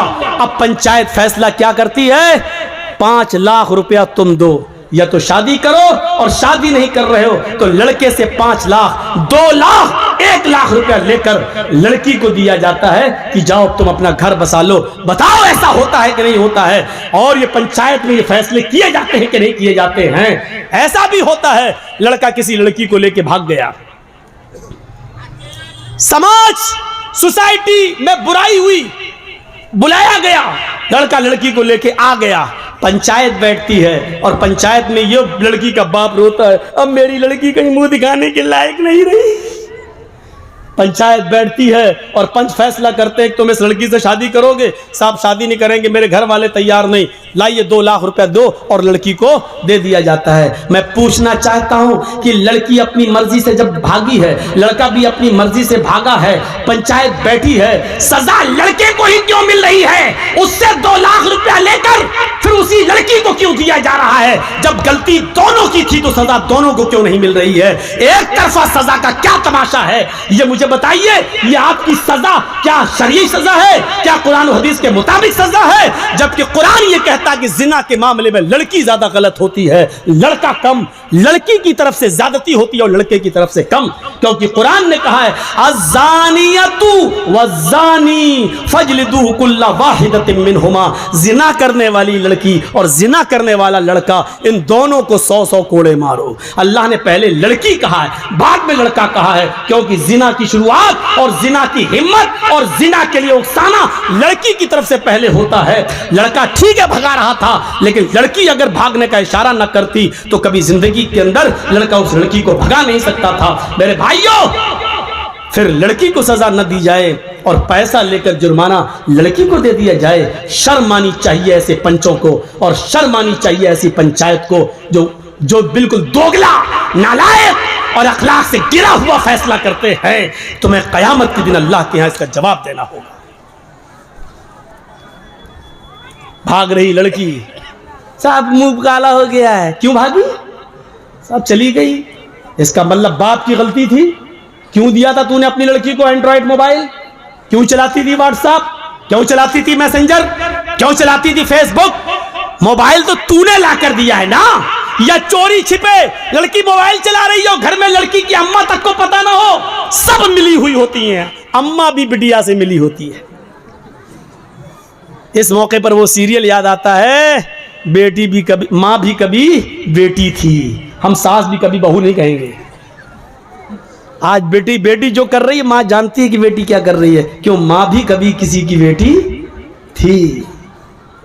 सर्दियों के लिए तो लड़कियां दुआ मांगती है, अल्लाह जल्दी सर्दियां आए। क्यों मालूम है क्यों? क्योंकि गर्मियों में मोबाइल नहीं चला पाती हैं, सर्दियों में कंबल डाला, अंदर अंदर चल रहे हैं, अंदर सर्दियों की दुआएं मांगी जाती हैं। ऐसी लड़कियां भागेंगी नहीं तो और क्या होगा? अभी तुम सोच रहे हो कि मौलाना क्या करें? अभी कुछ दिन देखिए, अभी अगर अब फिर ये बदलती है 2024 में, अगर यही रवैया रहा तो अभी आप देखिए, अभी तो मुस्लिम लड़कियों का मुस्लिमों के साथ मामला है, अभी आप देखिएगा। अभी तो सिर्फ एक आदमी बदला है, उधर जाकर धर्म चेंज किया है। अभी तो आप और हमारी बेटियां जाएंगी और धर्म चेंज करेंगी, दूल्हा बदलेंगी। कोर्टों में एप्लीकेशनें पड़ी हुई हैं कि मैं फलां लड़के से शादी करना चाहती हूं, मुझे डर है कि मेरा बाप रोड़ा अटकाएगा, मेरा बाप रोड़ा अटकाएगा। 3 लाख मुस्लिम लड़कियों की एप्लीकेशनें आज कोर्ट के अंदर पेंडिंग में हैं कि मेरे लिए शादी का सरकारी बंदोबस्त किया जाए। 3 लाख मुस्लिम लड़कियां गैर मुस्लिमों के साथ निकाह करने के लिए तैयार हैं। सुनना पड़ेगा तुम्हें ये सब कुछ, तुम्हें क्या तुम्हारे बाप को भी सुनना पड़ेगा। दे दो मोबाइल हाथ में। कॉलेज और यूनिवर्सिटियों का मामला यह है कि मुस्लिम लड़कियों के लिए स्कीमें निकाली जाएंगी। इतनी लड़कियां मुसलमान, और क्या कहा जाएगा, मुस्लिम लड़कियां पढ़ने में बहुत पीछे हैं, लिहाजा मुस्लिम लड़कियों के लिए फला कॉलेज में इतनी सीटें खाली हैं, फला डिपार्टमेंट में इतनी सीटें खाली हैं, लड़कों को नौकरी नहीं दी जाएगी, लड़कों को MBBS में जगह नहीं मिलेगी, लड़कों के लिए वैकेंसी नहीं निकलेगी, लड़कियों के लिए निकलेगी। और वहां प्लानिंग है, प्लानिंग। और प्लानिंग कहां से हो रही है मैं नाम नहीं लूंगा, क्योंकि इन यूट्यूबर वालों ने हमें नाम लेने के लायक नहीं छोड़ा है, नहीं छोड़ा है। इन कमीनों ने मुझे कहीं का नहीं छोड़ा है, मना करने के बावजूद आज फिर दिया है, आज फिर दिया है इन्होंने। आज तो हद ही कर दी, आज तो वो खतने के लिए वो हिस्सा भी बना के डाल दिया है। कयामत के दिन मैं तुम्हारा गरीबान पकड़ूंगा, अल्लाह की कसम मैं इस स्टेज से कह रहा हूं कि मैं तुम्हें माफ नहीं करूंगा, जिसने भी ये हरकत की है मैं माफ नहीं करूंगा तुम्हें, क्योंकि मेरे मना करने के बावजूद भी तुमने ये हरकत की है, मैं माफ नहीं करूंगा। और कर लो 15 दिन और 20 दिन, उसके बाद तुम्हारा पत्ता बिल्कुल साफ, क्योंकि हमने अब शर्त लगाना शुरू कर दी कि जहां चैनल वाले आएंगे वहां मैं नहीं आऊंगा, साफ तौर पर शर्त लगा दी। और 13 फरवरी को प्रोग्राम है मेरा, इसी जगह है ना भाटोल में, मैं उसके लिए आज ही कह के जा रहा हूं, अगर एक भी यूट्यूबर वाला आया तो मेरे बात फिर सुन लीजिए, मैं एक भी नहीं आऊं, मैं नहीं आऊंगा। मैं आज ही मना कर दे रहा हूं कि एक भी चैनल नहीं आना चाहिए, एक भी चैनल। इसकी शुरुआत मैं इस जलसे से कर रहा हूं। तुम यहां मस्त हो, यूपी में मेरे ऊपर पाबंदी लग गई है, तुम्हारी हरकतों की वजह से मैं तकरीर नहीं कर सकता हूं। वहां पर मेरे घर नोटिस पहुंच गया है, ये तुम्हारे हरकत से नहीं, तुम्हारे हरामी पने से मैं गाली दे रहा हूं तुम्हें, तुम्हारे हरामी पने से, इससे बड़ी गाली दे रहा हूं तुम्हारे सूअर पने से। मैं इस लायक हो गया हूं। 13 फरवरी को सुन लें आप लोग सब, मैं यहां से कह के जा रहा हूं कि एक भी नहीं आना चाहिए। और मैं पहले ही पता लगा लूंगा जहां भी रहूंगा कि वीडियो बन रही कि नहीं, अगर जहां भी मैं रहूंगा किसी भी होटल में सुन लूंगा ये आए हैं, मैं वहीं से अपना बोरिया बिस्तर बांध के चला जाऊंगा, मैं नहीं आऊंगा। मैं आज कह दे रहा हूं, बिल्कुल साफ कह दे रहा हूं, और कल जहां जलसा होगा उधर भी बोलूंगा, परसों हर जगह भी मैं ये बोलूंगा। अब तक जहां इश्तिहार छप गए वहां तक तो चल रहा मामला, लेकिन आगे अब ये मामला नहीं चलने दूंगा मैं। इन लोगों ने मना करने के बावजूद भी मेरी बात नहीं मानी है। तुम्हारे पास बैलेंस आना चाहिए, बस दूसरा जेल की सलाखों में चला जाए। तुम्हारे बाप का क्या जा रहा है, तुम्हारी माँ का क्या जा रहा है, जो कुछ बिगड़ रहा मेरा बिगड़ रहा है। रो रही मेरी बाप, हार्ट अटैक का बीमार है मेरा बाप, तुम्हारे बाप का और तुम्हारी माँ का क्या जा रहा है। तुम्हें तो बैंक बैलेंस मिल रहे हैं। 13 फरवरी को एक भी चैनल वाला हमें नहीं देखना चाहिए। जिसको मैं चाहूंगा उसको मैं बुलाऊंगा, मैं अपने चैनल को बुलाऊंगा, मैं जो चाहूंगा अपनी मर्जी से कटिंग करके उसमें दूंगा, मैं उसको रखूंगा। ये याद रखिएगा, 13 फरवरी जो यहां प्रोग्राम है बिल्कुल नहीं। 12 वाले को मैं फोन कर दूंगा, 10-11 वालों को सबको मैं फोन करके अब मना कर दूंगा। एक भी चैनल वाला अगर दिखाई दिया तो हम नहीं आएंगे। ये देख रहे हैं आप गुंछे, ये आप इसको कम मत समझिए, रेजिस होते हैं। किसी दिन अगर फट गया तो पूरे उसमें आग लगेगी। ये रेजिस है, ये बहुत खतरनाक चीज है जो आप समझ नहीं रहे हैं, जो माइक में लगा देते हैं और इन बेचारे जलसे वालों को बड़ा रहम आ जाता है। बेचारे चलो कर रहे हैं, ये रहम के लायक नहीं है, ये ट्यूबर रहम के लायक नहीं है। जब इन्होंने मना करने के बावजूद मेरी बात नहीं मानी तो अब रहम के लायक नहीं रह गए। ये अल्लाह ताला रहमान है, रहीम है, बहुत रहमान और रहीम है, लेकिन इसके बावजूद जहन्नम बनाई है, क्योंकि वो जानता है कि हर इंसान पर रहम नहीं किया जा सकता। ये यूट्यूबर उसी लायक है। इससे ज्यादा भी और क्या बोले। एक आदमी को किसी ने फोन करके कहा ऐसा क्यों डाल रहा है, तो वो क्या कहता है, सभी डाल रहे हैं तो मैं क्यों पीछे रहूं। वाह साहब, सब मालूम है, एक एक चीज मुझ तक पहुंचती है, एक एक चीज मैं बराबर नजरें रखे हुए हूं यूट्यूब पर। वो सब चैनल वाले मेरी नजरों में है जो ऐसा कर रहे हैं। तुम्हारी नजरों में किसी की इज्जत प्यारी नहीं है। मना करने के बावजूद बताइए, वो खतना तक बना दिया। वो लिंग मशीन, हम मशीन बोल रहे हैं, बजाय वो लिंग बना दे रहा है उसमें और यूट्यूब पे डाल रहा है। औरतें भी हमारी तकरीरें सुनती हैं। तेरे घर में माँ बहन नहीं है बेगैरत, शर्म नहीं आती तुझे है? तू ऐसी चीज उसमें बना के डाल रहा है कि लड़कियां भी हमारी तकरीरें सुनती हैं, वो देख के शर्मा जाएं। लगता है ऐसा काम वही कर सकता है जिसके घर में बहन ना हो, जिसके घर में बेटी ना हो। इतना खतरनाक सुनने के बाद भी अगर तेरा कलेजा ना पसीजे और तेरा दिल मोम ना हो तो शर्म से चुल्लू भर पानी में डूब के मर जाना चाहिए ऐसे यूट्यूबर। आप भी रहने दो, अब इनका इलाज कर दिया मैंने, आज हम ऐसी चीजें बोल ही नहीं रहे हैं, क्या डालेंगे ये। तो मेरे भाइयों, लेकिन जो चीज मैं बोलना चाहता था वो बोल नहीं पा रहा हूं, क्योंकि ये लोग बोलने नहीं दे रहे हैं। इसलिए 13 फरवरी को याद रखिएगा, शुरुआत आपके यहां से होनी चाहिए, मुझे एक भी यूट्यूबर देखना नहीं चाहिए। तो मेरे भाइयों, मैं बात बहुत आगे की तरफ ले गया और बढ़ गया। तो मैं कह ये रहा था, कहां से बात कट गई थी, किसी को मालूम है मैं क्या कह रहा था? सब सो रहे थे? हाँ? क्या लड़की का मैटर? तू तो छोटा, तुझे कैसे मालूम लड़की का मैटर? देखो इतना सा रखा था लड़की का मैटर। क्या कह रहा था? अरे छोड़िए धर्म परिवर्तन। तो मेरे भाइयों, सबसे सख्त अजाब उस आदमी को होगा, इन्ना शद्दन नास अज़ाबन यौमल क़यामत अल मुसव्विरून, तस्वीर बनाने वालों को। तो मैं भाइयों, यहां से आप बात को रखिए, अल्लाह का शुक्र अदा कीजिए कि आप इस्लाम से जुड़े हुए हैं, और इस चीज की कदर कीजिए। और याद रखिए ये किरामन कातिबीन हमारे एक एक हरकत को लिख रहे हैं और नोट कर रहे हैं। हमें और आपको सबको इसका हिसाब किताब देना है अल्लाह रब्बुल आलमीन के यहाँ। रिकॉर्ड हो रहा है, हमारा सब कुछ रिकॉर्ड हो रहा है। और इसके बाद एक चीज और बताना चाहता हूं मैं आपको। मैं कह ये रहा था कि हिसाब कितना किया है। बेटा सही बन रही वीडियो, घबराओ नहीं। तुम्हारे चैनल में आज 80,000 रुपया आएगा इस महीने का। इसको अभी पूछो मैं क्या कह रहा था तो नहीं मालूम है इसको, लेकिन ये देखने आया कि सही बन रही कि नहीं वीडियो। इतना डांटने के बाद भी हरामी बना देखिए।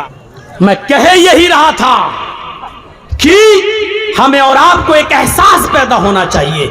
4 लाख मदरसे, यहां से मेरी बात कट हुई थी। परसेंट कितना? 2%। उलमा 50 लाख, मुसलमान 30 करोड़। हैसियत क्या? परसेंटेज कितने नमाजी 2। 98% क्या कर रहे हैं? सोचिए 98% क्या कर रहे हैं? गुस्सा जिद्दों को आता है, मुर्दों को नहीं। आपको गुस्सा आना चाहिए। मैं नहीं कहता हूं गुस्सा नहीं आए, मुझे गुस्सा आ रहा है ना, गुस्से को पालो, गुस्से को परवान चढ़ाओ। गुस्सा जिंदों को आता है, मुर्दों को नहीं। लेकिन ये गुस्सा आपको इसके ऊपर नहीं आना चाहिए जिसने धर्म परिवर्तन कर लिया। गुस्सा आपको इसके ऊपर नहीं आना चाहिए कि ऐसा हो रहा है वैसा हो रहा है ना, नहीं। गुस्सा इस बात पे आना चाहिए कि आपकी बीवी ने सुबह फजर की नमाज पढ़ी या नहीं पढ़ी है। नहीं पढ़ी है तो गुस्सा आना चाहिए। आपका बेटा 10 साल से बड़ा है, नमाज पढ़ने नहीं गया, बिस्तर पे सो रहा है, आपको गुस्सा आना चाहिए। नमाज क्यों नहीं पढ़ी? आपको गुस्सा आना चाहिए, इस बात पे गुस्सा आना चाहिए आपको। आपका बेटा शराब पीकर घर में आया, आपको गुस्सा आना चाहिए। ऐसा क्यों किया? आप गुस्से को पालिए, परवान चढ़ाइए और बच्चों को पढ़ाइए और लिखाइए, क्योंकि पढ़ाने और लिखाने के साथ ही आप एक अच्छा इंसान बना सकते हो अपने बच्चों को। तो मेरे भाइयों, गुस्सा जिंदों को आता है, मुर्दों को नहीं। आप गुस्सा, लेकिन गुस्सा जहां आना चाहिए वहां आपको आना चाहिए, हर जगह गुस्सा नहीं। मुझे जायज बात पे गुस्सा आया, यहां गुस्सा आना चाहिए। आपको भी जायज बातों पे गुस्सा आना चाहिए। अल्लाह के रसूल को भी गुस्सा आता था, और गुस्से का तो हाल ये था कि अल्लाह के नबी के जब गुस्सा आता था तो हत्ता मर्रत आईना, आपकी दोनों आंखें सुर्ख हो जाया करती थी। सहाबा कहते हैं अल्लाह के रसूल को जब गुस्सा आता था तो ऐसा लगता था जैसे अनार का जूस किसी ने मोहम्मद रसूलुल्लाह की आंखों में डाल दिया है, इतनी लाल हो जाती थी आंखें। हजरत उमर ने हिसाब दिया, आप भी हिसाब देना सीखिए। और याद रखिए, कुरान की आयत है, वमन अअरज़ अन ज़िक्री फ़इन्न लहू मईशतन ज़ंका। आज हम दौड़ रहे हैं 2 रोटी मिल जाए, और 2 रोटी के लिए हम क्या क्या कर रहे हैं। सोचिए, समंदर में एक विहील मछली है, विहील मछली समंदर में 40 टन गोश्त खाती है। एक दिन में 40 टन मछलियों को, 40 टन। आप सोचते जाइए, 40 किलो का एक मन होता है, और 100 किलो का एक कुंटल होता है, 10 कुंटल का 1 टन होता है। 40 टन गोश्त खाती है। मेरा रब उस मछली को भी भूखा नहीं सोने देता है जो एक दिन में 40 टन गोश्त खाती है। आए 2 रोटी खाने वाले आए 2 मुट्ठी चावल खाने वाले, तू इतना परेशान क्यों है? तू इस 2 रोटी को कमाने के लिए किसी को धोखा दे रहा है, किसी के साथ गद्दारी कर रहा है। अपनी दुकान खोले बैठा है, मोबाइल का मैकेनिक है, किसी ने मोबाइल संभालने के लिए तुझे दिया, तुझे मालूम है कि 100 रुपए की लागत में ये मोबाइल संभल जाएगा, लेकिन तूने उससे 1000 मांग लिए। इसकी आईसी बिगड़ गई, इसकी ये बिगड़ गई, उसकी वो बिगड़ गई, ये चेंज करना पड़ेगा, वो चेंज करना पड़ेगा। हिसाब किताब जोड़ के आपने 1000 बता दिया और मामला 800 पे डन हो गया। ठीक है, हम 800 दे देंगे, 700 दे देंगे। आपने सोचा कि 100 की लागत है, 700 दे रहा है, 600 तो बच रहा है। आपने 100 की जगह 1000 बताया, 100 की जगह 150 बताना आपका जायज था, 100 की जगह 200 बता देते आपके लिए जायज था, लेकिन 100 की जगह 1000 बताकर 700 पे अपने मामले को डन करना, यह है कुरान की उस आयत के मुताबिक कि या अय्युहल्लज़ीना आमनू ला ताकुलू अम्वालकुम बैनकुम बिल बातिल, ईमानो वालो तुम आपस में एक दूसरे का माल नाजायज तरीके से मत खाओ। ये मुसलमान का ही माल नाजायज तरीके से खा रहा है, ये उसको गसब कर रहा है। मेरे भाइयों, 100 रुपए का मोबाइल 150 आप ले लो, 200 ले लो, आपने 700 रुपए जो लिए ये आपके लिए हराम है। अल्लाह की कसम, अब आप जो खाना खाकर मस्जिद में जाओगे नमाज पढ़ने के लिए, आपकी नमाज कबूल नहीं होगी। जिसने हराम का एक लुकमा खाया 40 दिन तक अल्लाह उसकी इबादत को कबूल नहीं करता।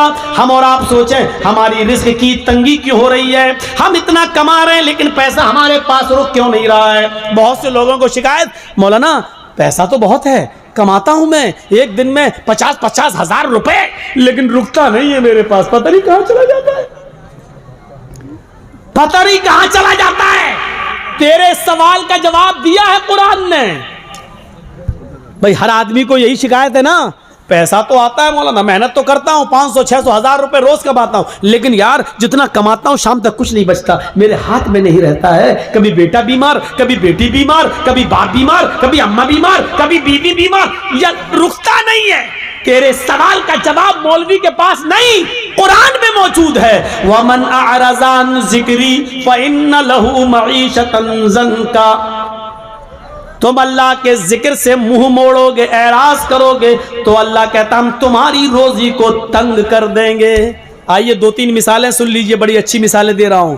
ये रोजी को तंग करना ये क्या है और जिक्र से मुराद क्या है। वमन अअरज़ा अन ज़िक्री, जिक्र से मुराद नमाज।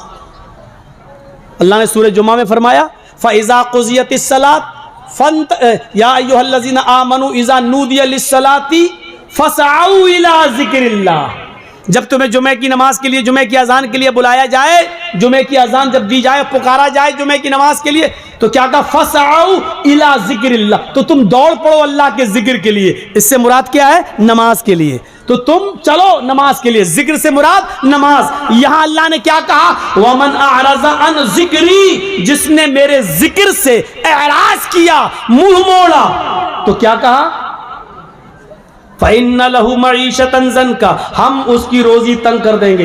एक बात याद रखिएगा, बहुत बहुत बहुत बड़े पॉइंट की बात बता रहा हूं आपको। अल्लाह ने यह ये नहीं कहा कि नमाज छोड़ोगे तो रोजी तंग कर देंगे। छोड़ने वाले का तो वो तो मुसलमान ही नहीं है, वो अपने आप को मुसलमान समझता रहे। मेरे भाइयों, अल्लामा इब्न बाज ने फतवा दिया, सऊदिया के सबसे बड़े मुफ्ती ने, कि अगर बेनमाजी मर जाए तो उसकी जनाजे की नमाज न पढ़ी जाए, उसको मुसलमानों के कब्रिस्तान में दफन न किया जाए। एक औरत ने अब्दुल्ला इब्न बाज सऊदिया के मुफ्ती से सवाल किया कि मेरा शौहर बेनमाजी है, उसको मैं 2 साल से समझा रही हूं लेकिन वो फिर भी नमाज नहीं पढ़ता है, तो क्या मेरा अपने शौहर के साथ रहना जरूरी है। फरमाया बिल्कुल नहीं, 1 सेकंड में तुम अपने शौहर से अलग हो जाओ।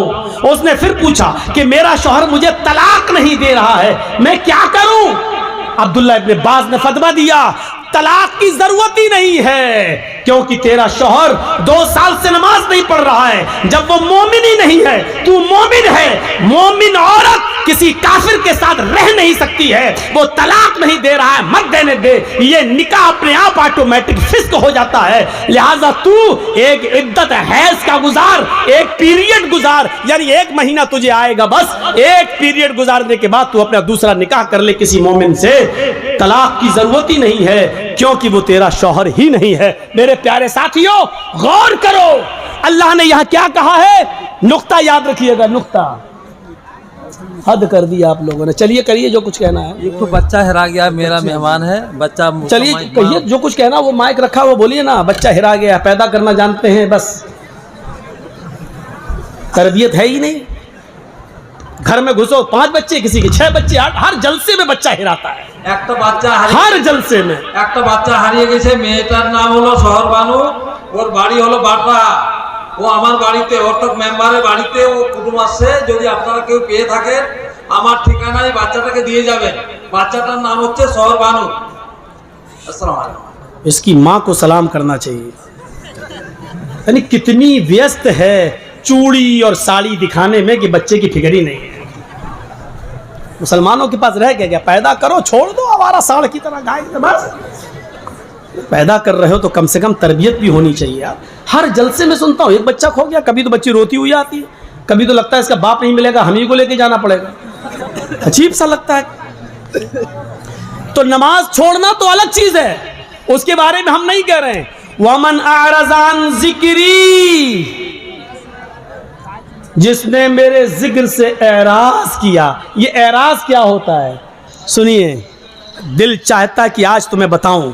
सुनो, एराज क्या होता है। जिसने मेरे जिक्र से यानी मेरी नमाज से एराज किया, फ़इन्न लहू मईशतन ज़नका, हम उसकी रोजी तंग कर देंगे। वनहशुरुहु यौमल क़यामति अमा, और क़यामत के दिन उसको अंधा उठाएंगे।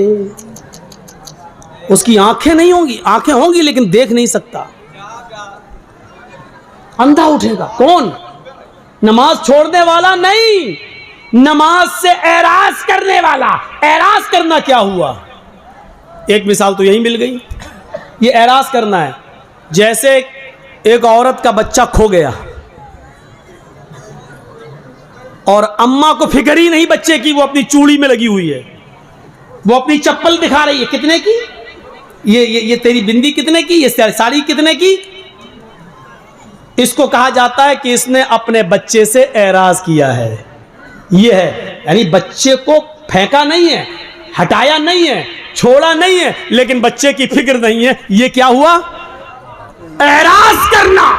मसलन एक बच्चा, दूध पीता बच्चा बिस्तर पे रो रहा है, मां को मालूम है कि भूखा है, लेकिन उठाकर अपने बच्चे को अपनी पिस्तान से लगा के दूध नहीं पिला रही है, बल्कि वो टीवी देख रही है। वो रो रहा है, ये सीरियल निकल जाएगा तो वो रो रही। इसको कहते हैं कि इसने अपने बच्चे से एराज किया है। देखो, बच्चे को छोड़ नहीं रही है, फेंक नहीं रही है। इसी तरीके से नमाज से एराज करना क्या है। नमाज को आदमी इनकार नहीं कर रहा है कि नमाज नहीं पढ़ना चाहिए, पढ़ता है, लेकिन अजान हो रही है मस्जिद की तरफ नहीं आ रहा है। अजान हो रही है कैरम बोर्ड खेल रहा है, अजान हो रही है मैच देख रहा है, अजान हो रही है टीवी में मसरूफ है। एक आदमी के घर में आग लग गई है, उसका घर जल रहा है, लेकिन वो आगे क्रिकेट खेल रहा है, क्रिकेट खेल रहा है। अब घर जल जाए, जबकि उसको फिक्र होनी चाहिए दूसरे घर की, इंतजाम करने की, आग बुझाने की, लेकिन वो ना आग बुझा रहा है ना आ रहा है, बल्कि मैच खेलने में मसरूफ है या किसी और काम में मसरूफ है। तो इसको क्या कहेंगे, इसने अपने घर से एराज किया है। मान लीजिए जर्जी साहब की बीवी एडमिट हो जाए, डिलीवरी हो रही हो, डॉक्टर कहे मां या बच्चे में से किसी एक को बचाया जा सकता है, जर्जी साहब भाटोल में स्पीच दे रहे हैं। ठीक है डॉक्टर साहब, जो होगा होगा, वो तो तकदीर में, मरना होगा मरेगी, जिंदा होगी। और हम जलसा करने में लगे हैं, दूसरों को लगा दिया। ये हुआ बीवी से एराज करना। अरे जलसे बाद में हो जाएंगे, पहले तुम इंसानियत निभाओ वहां जाकर। तो एराज समझ गए ना। बच्चे को दूध की जरूरत है, मां रो रहा है और मां देख रही है कभी सास भी कभी बहू थी, नाटक। तो क्या कहा जाएगा कि ये बच्चे से एराज कर रही है। कुरान ने यही कहा, वमन अअरज़ अन ज़िक्री फ़इन्न लहू मईशतन ज़नका, जो भी अपने मेरे जिक्र से एराज करेगा, नमाज से एराज करेगा, हम उसकी रोजी को तंग कर देंगे। वो आदमी कमाएगा लेकिन उसकी कमाई उसके पास रुकेगी नहीं। आज जिनके घरों में पैसा रुकता नहीं, आता तो बहुत है लेकिन रुकता नहीं, कभी बच्चा बीमार, कभी बीवी बीमार, कभी बेटी बीमार, कभी इसमें खर्च, कभी उसमें खर्च, वो अपने गरीबानों में झांके। ऐसा तो नहीं कि नमाज के वक्त वो चाय की होटलों में बैठे हों, नमाज के वक्त कैरम बोर्ड खेल रहे हों, नमाज के वक्त खेत जोत रहे हों, नमाज के वक्त मस्जिद के बजाय वो किसी और काम में लगे हुए हों, क्योंकि कुरान ने कहा है जो नमाज से एराज करेगा वो हम उसकी रोजी को तंग कर देंगे। ये रोजी तंग, ये तो दुनिया में होगा, रोजी तंग दुनिया में होगी, और आखिरत में इसकी सजा क्या होगी? वनहशुरुहु यौमल क़यामति आमा, और क़यामत के दिन हम उसको अंधा उठाएंगे। वो कहेगा अल्लाह दुनिया में तो मैं बीना था, देखता था, लेकिन आखिरत में तूने मुझे अंधा क्यों कर दिया, आखिरत में तूने मुझे अंधा क्यों उठाया। वो ये बात कहेगा, इस बात का ऐलान करेगा। अल्लाह के जिक्र से एराज का बहुत खतरनाक अंजाम होता है। एक अंजाम मैं तुम्हें बताने जा रहा हूं। लोनी का नाम सुना है? गाजियाबाद से दिल्ली जब आप जाएंगे तो बाई रोड बस के जरिए, तो बीच में एक जगह पड़ेगी लोनी। लोनी में सन 1995 का वाकया है। सुनिएगा जरा, जिसको जाना हो चला जाए, आज मैं रोकूंगा नहीं, लेकिन इतनी गुजारिश है कि इस वाक़े को सुन के जाए। छोटा सा है, दो सगे भाइयों की शादी होना थी। लोनी मुसलमानों का एक बहुत अच्छा इलाका था, उसमें मुसलमानों की तादाद बहुत अच्छी खासी है, और उसके कुछ लोग दिल्ली में भी बड़ी बड़ी कोठियाँ और फ्लैट बनाकर रह रहे हैं, और लोनी में भी बहुत बड़ी बड़ी अमीर पैसे वाले लोग मुसलमानों में, उनकी कोठियाँ बनी हुई हैं। सन 95 की बात बता रहा हूँ मैं, कि दो सगे भाइयों की शादी होनी थी, और जिस गांव में उनकी बारात जानी थी उस गांव में दो लड़कियां उसी गांव की थी। घर अलग अलग था लेकिन गांव एक ही था। इन दोनों लड़कों ने कहा